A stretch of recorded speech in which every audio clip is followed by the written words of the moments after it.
మీ అమ్మాయి ఆకాంక్ష యొక్క holistic progress card అంటే సమగ్ర అభివృద్ధి ప్రగతి నివేదిక దీన్ని అంటారు. అంటే మీ అమ్మాయి యొక్క పూర్తి వివరాలు, మీ అమ్మాయి యొక్క ఆసక్తులు, అభిరుచులు, మీ అమ్మాయికి దేనిలో ఎక్కువ ఇబ్బంది పడుతుంది, అలాగే ఏ విధమైన సవాళ్ళు ఎదుర్కొంటుంది, ఏది ఇంట్రెస్ట్ చూపిస్తుంది, అన్ని విషయాలు కూడా ఆ విద్యార్థి యొక్క పూర్తి సమగ్ర నివేదికని ఈ హోలిస్టిక్ ప్రోగ్రెస్ కార్డులో మేము నిక్షిప్తపరుచుకున్నాము.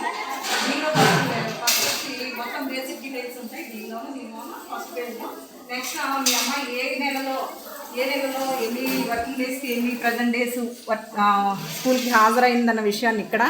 నెక్స్ట్ ఆ పాప యొక్క హాబీస్, ఇంట్రెస్ట్లు. మీ అమ్మాయికి డాన్సింగ్ అంటే చాలా ఇంట్రెస్ట్, అలాగే రీడింగ్ అనేది కూడా చాలా ఇంట్రెస్ట్ చూపిస్తుంది. అలా అకాడమిక్ స్ట్రెంగ్త్కి వచ్చి ఇంగ్లీష్ నందు రీడింగ్ ఎబిలిటీ బాగా ఉంటుంది. చెప్పేటప్పుడు కూడా చాలా ప్రొనౌన్సియేషన్ చక్కగా బాగా ప్రజెంట్ చేయగలరు. అలాగే మీ అమ్మాయికి టీచర్ అవ్వాలని చెప్పేసి నాకు మొన్న జడ్జి మేడం వచ్చినప్పుడు కూడా చెప్పారు. అవునా? అది అలాగే అకాడమిక్ ఛాలెంజెస్ వచ్చి విద్యాపరమైన సవాళ్ళలో స్పీడ్గా రాయలేదు. తను చెప్పడం బాగానే ఉంటుంది కానీ స్పీడ్గా అంటే యాక్యురేట్గా చక్క రాయలేదు, ఫాస్ట్గా రాయలేదు. ఇప్పుడు మనం దాన్ని రెక్టిఫై చేసుకుని ఆ ప్రాబ్లమ్ని దాన్ని ఫాస్ట్గా రాయగలిగేట్లు చేస్తే మనము ఆ ప్రోగ్రాంలో సక్సెస్ అయినట్టే. అలాగే పర్సనల్ ఛాలెంజెస్లోకి వచ్చి తరచూ హెల్త్ ఇష్యూస్ రావడం మనం గమనించాం మన లాస్ట్ మంత్లో అలా. అంతే కాబట్టి మనం ఆ స్పీడ్గా రాసేలాగా మనం ప్రాక్టీస్ చేయించడం.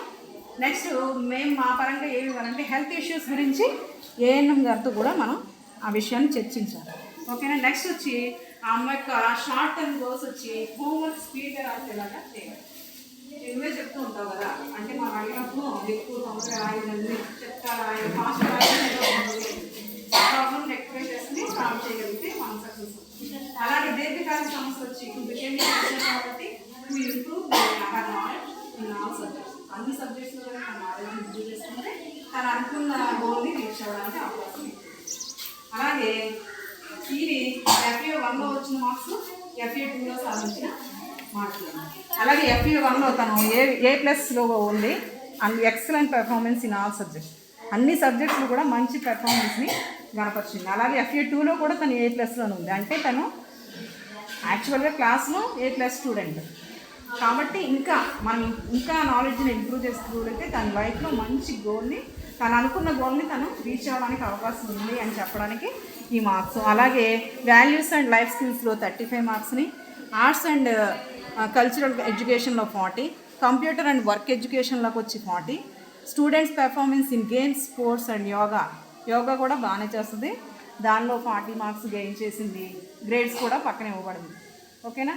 నెక్స్ట్ వచ్చి లాస్ట్ వచ్చి తనకి భావ వ్యక్తీకరణ నైపుణ్యాలు అంటే త్వరగా ఎక్స్ప్రెస్ చేయలేదు. మనం అడిగితే అంటే అన్నీ చెప్తుంది కానీ అంటే తనగా మనం ఫస్ట్ ఎక్స్ప్రెస్ చేయలేదు కాబట్టి మనకి ఏం ఇచ్చామంటే ఇంటర్పర్సనల్ స్కిల్స్లో వచ్చేసేటప్పటికి అంటే పరస్పర ఏదైనా ఎవరికైనా అవసరమైతే మాత్రం మా దగ్గర ముందు చెప్పండి అని చెప్పేసి అడ్మిట్ చేస్తాం.